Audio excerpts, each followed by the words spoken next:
Здравствуйте, с вами Мария Соловьенко, главный редактор газеты «Народная Вечь» из Владивостока. Вот пришла новость во все голоса. И спикер Госдумы Володин, и мадам Голикова, пасынок которой занимается фармпрепаратами, как раз вакцину ваяет, которую она нам предлагает усиленно, заставляя делать вакцинации. Эти QR-коды выдумали. Другие депутаты от «Единой России», чуть ли не они это вот приостановили, предъявление QR-кодов на транспорте. И это договор с правительством, и договор с общественностью, да чепуха это все. Вот говорят, что сильно наклонил этих деятелей государственных Аэрофлот, который так испугался, что люди просто не полетят и из принципа, и не из желания, потому что вакцинация – дело добровольное, это правда. Но до чего дошли? Один придурок-губернатор в одном регионе уже объявил, что надо оцеплять этот народ и загонять на вакцинацию. Во-первых, понятно, что это все Конституцию нарушает. Во-вторых, все это индивидуально, ничего не подготовлено для этой процедуры. Вот сейчас я думаю, на кого мне подать в суд, и прежде всего на эту Голикову, на мадам Попову, Роспотребнадзор, которая также имеет долю от патента, и на этого Гинзбурга, который тоже все так продвигает, потому что сам тоже в теме. И вот жаль, что дохло так эта Госдума отреагировала на эту информацию, что они все там обогащаются. Какие-то запросы, ответы ничего нет, а кто им поверит? Я вернусь сейчас с Сахалина, здесь вот я прохожу просто отдыхательные процедуры.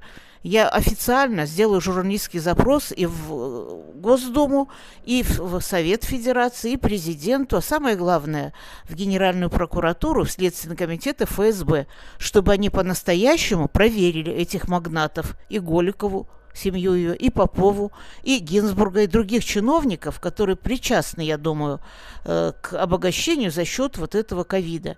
Вы посмотрите, на миллиарды обогатились и те, кто маски и всякие компоненты продают, и те, кто ПЦР-тесты делают, частные фирмы. Десятки миллиардов у них обогащения. И не факт, что все это помогает людям. Надо просто лечить этот грипп, надо делать хорошие лекарства быстро, вроде как с января что-то там будет, и прекращать троллить народ. Почему в самолетах не надо QR-код, в автобусах не надо, а почему в торговых залах? Там побольше пространства огромное. До слез доходит, что там единицы уже продавцов, и за каждым этим покупателем они бегают, просто ухаживают за ним, потому что там молодые в основном работают, у них тоже дети, их надо кормить. Просто сейчас будут закрываться эти даже магазины. Ну, это вообще преступление, я считаю. И я вплотную этим займусь. Кому-то надо об этом говорить. И вы посмотрите, как тону этой Голикова изменилась. Она уже так это подобострастно говорит: ой, вот уже не надо в транспорте. Догнать тебе надо, мадам. Экономист, она тут нас запугивает медицинскими терминами. Все. Надо прекращать это. Надо везде отменять этот QR-код. Маски, да, пожалуйста, берегитесь, пожалуйста. Да и вакцинация надо очень выборочно.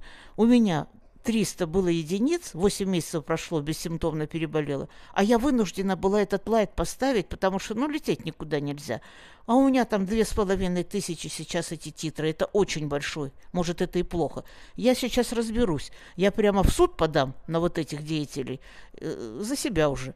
И потребую проверить, почему меня напрягли так, что я вынуждена была эту всякую фигню в себя колоть. Простите мне мой тон. С вами была Мария Соловьенко.